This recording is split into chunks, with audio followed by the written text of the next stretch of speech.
لله وكفى وسلام على عباده الذين اصطفى أما بعد. قال النبي صلى الله عليه وسلم العلم وسيلة لكل فضيلة وكما قال عليه الصلاة والسلام. محترم حضرات دین بھائی اور دوستوں، یہ پروگرام یہیں سے چل رہا ہے اور یہ علمی بیداری کے تعلق سے یہ اجتماع جس میں آپ حضرات تشریف فرما ہے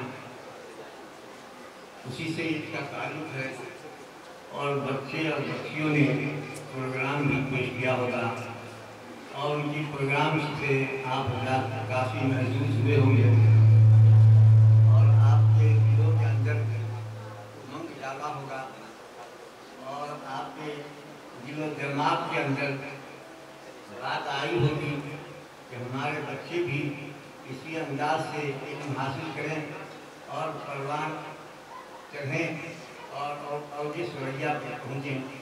آپ کے دلوں کے اندر یہ خواہش پیدا ہوئی ہوگی. میرے بھائی دوستوں، یہ امت اس کی جو خصوصیت ہے وہ ہے علم. علامہ اقبال نے کیا کہا؟ وہ علم کے موتی کتابیں اپنے آبا کی، وہ علم کے موتی کتابیں اپنے آبا کی، جو دیکھے یورپ میں دل ہوتا نسی پارا. تو علامہ اقبال نے شعر کے اندر دیکھا کہ ہمارے باپ دادا جس کا خاندانی شجرہ اور اسی خاندان کے اوپر علم کی بارش کی گئی اور علم سے یہ امت جانی جاتی ہے اور وہ علم سے بے بہرا ہوتی ہے. یہود و نصارہ صحابہ کرام رضوان اللہ تعالیٰ علیہم اجمعین کو علم کے اعتبار سے جانچا کرتے تھے اور اس وقت تک ان کی ہمت نہ ہوئی اس قوم کی طرف دیکھنے کی جب تک صحابہ کرام رضوان اللہ تعالیٰ علیہم اجمعین علم کے پہاڑ تھے. ایک یہودی آتا ہے حضرت عباس رضی اللہ تعالیٰ عنہ کے پاس اور 5 سوال ایسا پیش کرتا ہے کہ وہ ٹکرا جانے والا ہے اور فوراً ترکی بترکی حضرت عباس رضی اللہ تعالیٰ عنہ جواب دے دیتے ہیں. وہ یہودی کیا کہتا ہے؟ جب تک ایسے لوگ علم والے موجود ہیں اس امت کا کوئی بگاڑ نہیں سکتا. تو آج میرے بھائی دوستو، اللہ کے نبی نے فرمایا کہ العلم وسیلۃ لکل فضیلہ، علم ہی کی بنیاد کے پر اس امت کو ہر بزرگی حاصل ہوئی اور ہر طرح کی ترقی اور ہر طرح کی بلندی اس قوم کو حاصل ہوئی، اس امت مسلمہ کو حاصل ہوئی علم کی بنیاد پر. اسی لیے دیکھیے 1,24,000 پیغمبر تشریف لائے اور سبوں کو عملی معجزہ دیا گیا. عمل بعد میں، علم پہلے ہوا کرتا ہے. تو سارے انبیاء کرام تشریف لائے اور سب کو علمی معجزہ دیا، عملی معجزہ دیا. حضرت موسیٰ علیہ السلام آئے تو دمیں ایجاد کیا کہ ہم کو پھونک مارتے تھے، اور حضرت موسیٰ علیہ السلام آئے تو انہیں یدیں بیضا کیا گیا، ڈنڈا چلاتے تھے. وہ یہ عملی معجزات تھے. آقا مدنی جناب محمد رسول اللہ صلی اللہ علیہ وسلم تشریف لائے تو آپ صلی اللہ علیہ وسلم کو تمام قسم کے عملی معجزات تو دیے ہی گئے، علمی معجزات دیا گیا. معجزہ شق القمر کا ہے ادنا سا معجزہ. اعجاز کا اعجاز تو قرآن مجید ہے. یہ قرآن کا ہے، یہ علمی کتاب ہے، تمام کتابوں کی یہ ماں ہے. آج دنیا کے اندر اگر کتابوں کا وجود ہے یا کتابیں آئی یا کتابیں آج لکھی جا رہی ہیں یا کتابوں کی نسل چلی ہے تو کہاں سے چلی ہے؟ یہ علمی کتاب سے، قرآن کریم سے چلی ہے. اس سے پہلے کوئی کتاب نہیں تھی. یہ قرآن مبین کی خصوصیت ہے کہ اس نے پوری دنیا کے اندر کتابوں کو پیدا کیا. اور آج بھی پوری دنیا کے اندر اگر کوئی کتاب زیادہ سے زیادہ چھپتی ہے، لکھی جاتی ہے تو یہ قرآن پاک ہے، پڑھی جاتی ہے تو وہ قرآن پاک ہے. دوسری کوئی کتاب اس کا مقابلہ نہیں کر سکتی. اس لیے آج بھی یہ قرآن معجزہ ہے اور اس کے مقابلے میں کوئی دوسری کتاب بن نہیں سکتی۔ آج وہی آنے والی بھی یہی کتاب زیادہ تر ہے اور لکھی جانے والی بھی یہی کتاب ہے، چھپتی بھی یہی کتاب زیادہ ہے، کوئی دوسری کتاب اس کے مقابلے میں آگے نہیں بڑھ سکتی۔ اس کا اعزاز اپنی جگہ پر قائم ہے۔ آج دیکھیے کہ یہ جو ہے قرآن، یہ ام الکتاب، اس علم کی وجہ سے اس امت کی پذیرائی تھی۔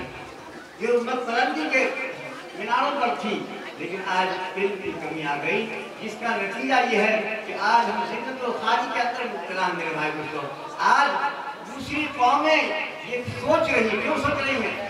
وہ سوچ رہی ہیں کہ مسلمانوں کے اندر علم نہیں ہے، ناخواندگی بڑھ گئی ہے۔ دوسری قومیں اس قوم کے علم کے بارے میں، خواندگی کے بارے میں سوچتی ہے۔ میرے بھائی دوستو، کتنی غیرت کی بات ہے، کتنی شرم کی بات ہے۔ آج علم سے ہمارا تعلق ٹوٹ گیا، جس کی وجہ سے ہم بالکل ذلت و خواری کے اندر مبتلا ہوتے چلے جا رہے ہیں۔ میرے بھائی، علامہ اقبال نے اس شعر کو تو اور اتنا انداز سے کہا تھا، غنی روزے سیاہ پیر کا نارا تماشا کن، غنی روزے سیاہ پیر کا نارا تماشا کن، کہ نورے دیگاش روشن کند چشم میں غنی سارا۔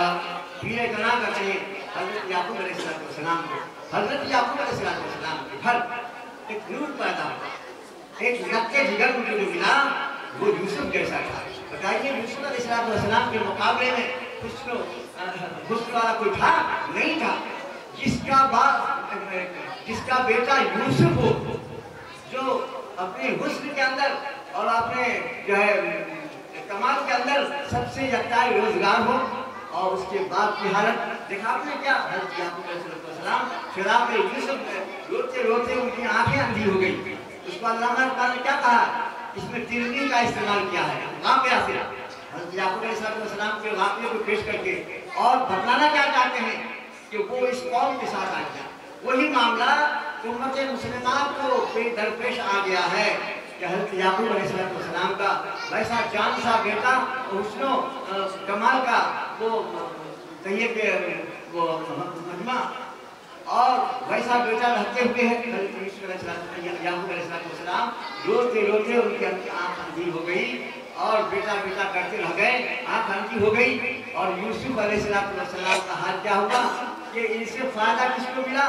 تو مصر میں چلے گئے، اور عزیز مصر وہ حضرت زلیخا جو ہیں انہوں نے خریدا، اور ان کے وہ ہو گئے، اور ان کی آنکھیں ٹھنڈی ہو رہی ہیں کس سے؟ یوسف علیہ السلام سے۔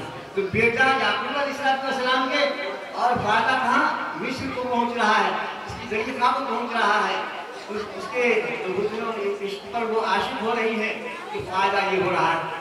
علامہ اقبال نے یہ شعر کہنے کے بعد کیا کہا اس میں؟ یہ وہی حال اس امت مسلمہ کا ہے کہ اس امت مسلمہ کو علم دیا گیا تھا، اس امت مسلمہ کو علم دیا گیا تھا۔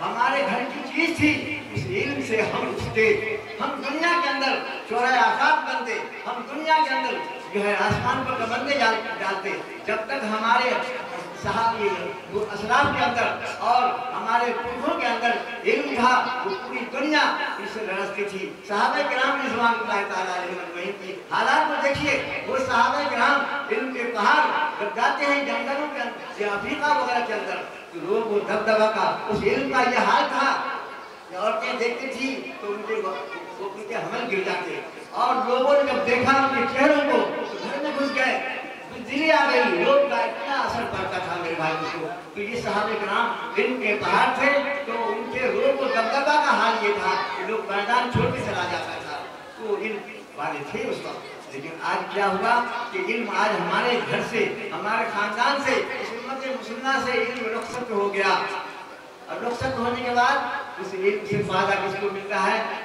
یورپ والے۔ آج آپ دیکھیے گا کہ یورپ کے اندر آج کوئی بڑا سے بڑا اسکالر آدمی اور پڑھا لکھا ہوا طبقہ کا آدمی اگر وہ علم کے بلندی پر جانا چاہتا ہے تو کہاں سے کتاب پڑھے گا، کہاں سے لائے گا؟ وہ ہمارے باپ دادا کی کتابیں جو سارے کے سارے لوٹ کے لے جانے والے یورپ میں لے جا کر کے کتب خانوں میں رکھ ڈالا ہے۔ मौलाना अबुल हसन नदवी रहमतुल्लाह अलैह हो, या जितने पाए रहमतुल्लाह अलैह जिनकी अजीम अजीम किताबें लिखी हुई है, वो किताबें कहाँ जाके लिख पाए? वो हिंदुस्तान में ही, उनको यूरोप जाना पड़ा, उनको इंग्लिस्तान जाना पड़ा, वहाँ जाके कुतुबखानों के अंदर अपनी जो है अपना उनको रिजर्वेशन कराना पड़ा। हम इतने दिन यहाँ रहेंगे, हम यहाँ कुतुबखाने की किताबों का मुताला करेंगे, मुताला कर करके उन्होंने किताबें लिखी। मेरे भाई को चीज़ हमारी थी, हमारे बाप दादा ने लिखी थी किताबें, और सारी किताबें यूरोप के अंदर है। उसको देख करके अल्लामा इकबाल ने कहा था कि वो इनके मोटी किताबें अपनी आबादी जो देखे यूरोप में तो होता है किसी पारा, आज वो ले गए हमारी किताबों को और सारी किताबों को ले जा करके उन्होंने तर्जुमा करना शुरू कर दिया, कर करके और अपनी तरफ मंसूब कर दिया। एक बार ऐसा हुआ कि हज़रत अल्लामा अनवर शाह कश्मीरी रहमतुल्लाह अलैह लाहौर तशरीफ ले गए यहाँ से, तो अल्लामा इकबाल की यूरोप के हिंदुस्तान में जाकर उन्होंने इल्म हासिल किया था। उनके उस्ताद थे प्रोफेसर आर्नेल। तो जब अल्लामा अनवर शाह कश्मीरी तशरीफ ले गए वहाँ लाहौर के अंदर, तो अल्लामा अनवर शाह कश्मीरी हिंदुस्तान के बहुत जयी आलिम थे। एक बार जिस किताब को उन्होंने पढ़ लिया 60 साल उनके दिमाग में महसूस रहता था। एक बार ऐसा हुआ कि कुतुबखाने के मुलाजिम ने कहा कि हजरत अगर ये दारुल का कुतुबखाना खत्म हो जाए, आग लग जाए तो क्या हाल होगा? कहा कि मैं हर दारुल के कुतुबखाने में जितने फन के ऊपर किताबें हैं, तमाम फनों के ऊपर एक एक किताब मैं ऐसी लिख दूंगा कि सारे के सारे फन जिंदा हो जाएंगे। सुभान अल्लाह। इतना जबरदस्त इल्म वाले थे अल्लामा अनवर शाह कश्मीरी। जब गए लाहौर तो अल्लामा इकबाल उस वक्त थोड़ा सा ट्रैक पर नहीं थे, वो कादियानिया की तरफ चले गए और उनके अशार आते थे। तो शायर को तालीम पसंद होता है, शेर जब सुनाना शुरू करता है तो आप कैसे रहिए, वाह करते रहिए, उनका शेर नहीं खत्म होगा। बहरहाल उनके साथियों ने कहा कि अल्लामा इकबाल साहब हिंदुस्तान से अल्लामा अनवर शाह कश्मीरी तशरीफ लाए हैं, आप मुलाकात करने के लिए गए। तो उन्होंने सुना कि वहाँ किसी की कोई मर्जी होगी, लिहाजा जब वहाँ एक दिन वो गए मिलने के लिए, तो अल्लामा इकबाल ने बड़ा लंबा ऐसा शेर 50 शेर का तस्वीर लिखा और जाके उनके सामने पढ़ दिया। अल्लामा अनवर शाह कश्मीरी रहमतुल्लाह अलैह ने बरदस्त उनका शेर खत्म हुआ और उन्होंने 100 शेर अरबी के अंदर कर दिया। तब हजरत अल्लामा इकबाल के शेर दिमाग ठिकाने लगे, ये आम किस्म का मुर्गी नहीं है, ये तो 50 शेर के मुकाबले में 100 शेर उसने कर दिया। कल होकर के वो 100 शेर लिख कर दिलाए, इन्होंने बर्दाश्त 200 शेर कर दिया। नहीं तब समझ में आया इनको कि वाकई ये इल्म वाला है। तो उन्होंने तस्करा किया कि हमारे प्रोफेसर उस्ताद आर्नेल ने ये निकोटीन के ऊपर किताबें लिखी है। कहा कि अच्छा आपके प्रोफेसर ने लिखी है? आपके प्रोफेसर आर्नेल को चोट लगते हैं मालूम होता है। कहा कैसे? आपने कहा चोट लगते हैं? कहा हाँ, ये तो निकोटीन की इजाद है, उन्होंने तो लिख दिया, तर्जुमा कर दिया, वरना हकीकत ये तो मुसलमानों का इजाद किया हुआ। कहा कैसे?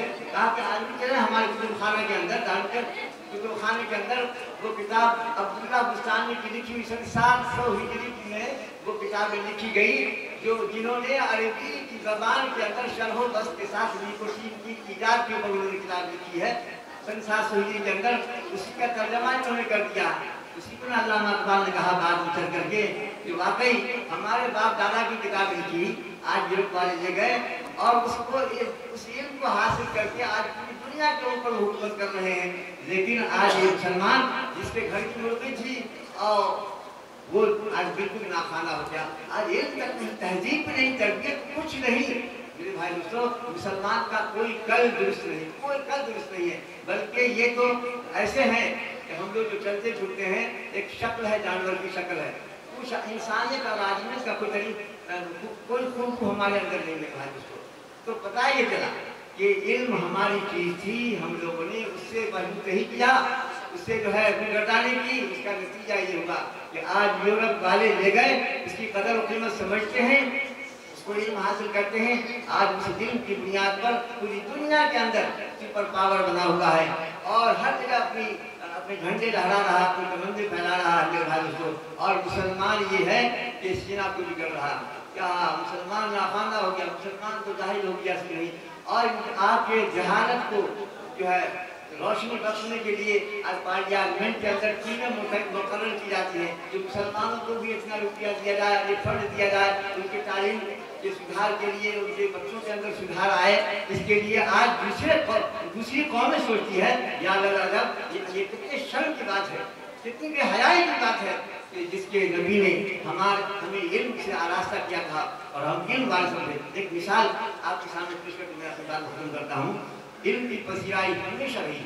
आप देखिए मुसलमान हज़रत सुलेमान अलैहिस्सलाम करता, हम तो बहुत शर्म इसके साथ इस पर बोलते हैं, लेकिन सुलेमान अलैहिस्सलाम की मजलिस में एक भूतली चिड़िया जो नहीं आती है, देश में आती है, काफी बिगड़ते हैं। कहाँ हुआ बादशाह थे, उन्होंने अपने चीज पे कहा हुकूम, तो हो गई। उसने कहा कि हजरत आप खफा न हो, बात है कि आपकी हुकूमत तो पूरी दुनिया के अंदर है, लेकिन आपकी हुकूमत में आज मैं एक ऐसी बात देख के आई हूँ कि हमको बहुत ताजुब है कि आपकी हुकूमत में एक मलका बिल्किस है जो ईमान नहीं लाई हुई है और वो आतिशप्रस्त है, यह है वह। उसने बताया काफी अच्छा अच्छी बात है। तो इनको जलाल जवाया, तो इन्होंने क्या कहा अपने दरबार के अंदर कि कौन मलका बिल्किस के तख्त को ला सकता है, कितना जल्दी ला सकता है। जिन जो है उठा, उसने कहा हुजूर आप अपने तख्त से उसके जाइए और फिर तख्त पर आगे बैठेंगे, कितना वक्त दरकार है कि हम बिल्किस के तख्त को हम ले आएंगे। जानते हैं किताब, वहाँ पर एक आदमी ऐसा था जिसके पास क्या था, किताब का इल्म था। जानते हैं एक शख्स उस दरबार में वो था कि जिसके पास किताब का इल्म था। सुलेमान अलैहिस्सलाम ने कहा था इतना देर बिल्किस के तख्त को लाने में, इतना देर कि हम यहाँ से उठे, वहाँ जाए, वहाँ से आके बैठे, इतनी देर में तुम लाओगे, बताइए कितना क्षण की बात थी। लेकिन उसमें जो इल्म वाला था उसने क्या कहा कि उसके पास इल्म था, उसने कहा कि हुजूर आप यहाँ बस लगेगी और खुलेगी, पलक छिपकते ही मैं बिल्किस की तख्त को ला दूंगा। किसने लाया बिल्किस के तख्त को? कौन हाजिर किया? बता नहीं तो मिलता जिसके पास किताब का इल्म था। मेरे भाई दोस्तों, किताब का इल्म था, उसने पलक छिपकते ही बिल्किस के तख्त को हाजिर कर दिया। ये कमाल किसका था? इल्म का था। मेरे भाई दोस्तों, आज इस दुनिया के अंदर अगर मान के चलिए थोड़ी देर के लिए कोई बहुत बड़े औलिया किराम तशरीफ लाएं और वो कोई करामत दिखला जाए, उनकी भी बात आप नहीं मानिएगा। मानिएगा, आपके पास मोबाइल है, आज मुर्शिद तशरीफ लाए यहाँ पर, अब कहें कि अमेरिका में बारिश हो रहा है, तो आप कहें मौलाना साहब काफी मेरे प्रॉफिट में हम आपसे पहले जानते हैं, कहेगा कि नहीं कहेगा कि हम आपसे पहले जानते हैं कि नहीं। लेकिन बात किसकी मानी जाएगी? जो इस जमीन पर इस वक्त सबसे ज्यादा इल्म वाला, जो सबसे ज्यादा इल्म वाला होगा, बात उसकी मानी जाएगी, चाहे वो कोई करामत दिखलाए चाहे न दिखलाए। यही करामत है कि उनके पास सबसे ज्यादा इल्म है। आज अल्लामा वो क्या नाम है, खालिद सैफुल्लाह साहब रहमान, आज वो फिक़ह के इमाम, इल्म के पहाड़ हैं। आज देखिए वो हिंदुस्तान के हैं, यहाँ मौजूद हैं, लेकिन हाल ये है कि सऊदी अरबिया वाले जितने भी उलमा हैं और मुकर्रमा के जो खादिम लोग हैं, जब बैठते हैं सर जोड़ करके और मक्का की तब्दीली यानी खाना काबतुल्लाह के अंदर किसी बात की तब्दीली वगैरह का जो मसला आता है, तो हज़रत को बुलाया था। ये उस कमेटी के अव्वल आदमी होते हैं। जब इनका दस्तखत होता है, इनका मशवरा हो, शामिल हाल होता है, तभी वो काम वहाँ होता है। तो इल्म को यह है कि सच्चा के बोले यहाँ से जाना पड़ता है हमको। इल्म को वहीं तरह कुरान का नज़ूल तो अरबी के अंदर हुआ, मक्का के अंदर नाज़िल हुआ, लेकिन आज हिंदुस्तान का एक अपना शख्स जो इल्म का पहाड़ है, इनको उसने गले लगाया है, तो उसकी इतनी पजीराई है, इतनी पूछ है कि बगैर उनकी इजाज़त के कोई काबा के अंदर कोई तब्दीली नहीं आ सकती। मेरे भाई दोस्तों, तो मेरे भाई दोस्तों, हर बुजुर्गी, हर तरक्की और हर सरबलंदी का ये आरा है, क्या इल्म जरिया है, ये वसीला है। इसलिए इल्म हासिल किया, वो गलती पर पहुंचा। आज हम जानते हैं कि एक बाप मर गया तो हम समझते वो यतीम हो गया। नहीं, क्या कहा क्या? यतीम वो शख्स नहीं है जिसका बाप मर गया हो, उसको यतीम न कहो। इल्म तो वह जिसके पास इल्म नहीं है सबसे बड़ा यतीम है। कहिए उसका दोनों माँ बाप सब मरा हुआ है, जिसके पास इल्म नहीं है वो सबसे बड़ा कुंवर है, सबसे बड़ा यतीम है। लेकिन लैसल जमालु बिअस्वाबिन तुज़य्यिनुना, कपड़ों के अंदर खूबसूरती नहीं है, उन कपड़ों के अंदर जीनत नहीं है। असल जीनत क्या है? लैसल जमालु बिअस्वाबिन तुज़य्यिनुहा इन्नल जमाल जमालुल इल्मि वल हसबी। जमाल तो सही है, एक काला कलौटा आदमी भी अगर इल्म हासिल कर लेता है तो वो हसीन मानता है, वो खूबसूरत मानता। बड़े बड़े हसीनाओं के अंदर बड़े बड़े हुस्न जमाल और हैंडसम पर्सनालिटी के अंदर उनकी ऊंची बोलती है और वो चमकते हैं जिनके अंदर इल्म है। आपको मालूम है एक मिस यूनिवर्सिटी जॉर्ज बर्नार्ड साहब के जमाने के अंदर एक मिस यूनिवर्सिटी लड़की जो सबसे वर्ल्ड की सबसे खूबसूरत थी, उसने क्या था प्रपोजल बर्नार्ड साहब के सामने, कहा कि आप मुझसे शादी कर लीजिए। कहा क्यों?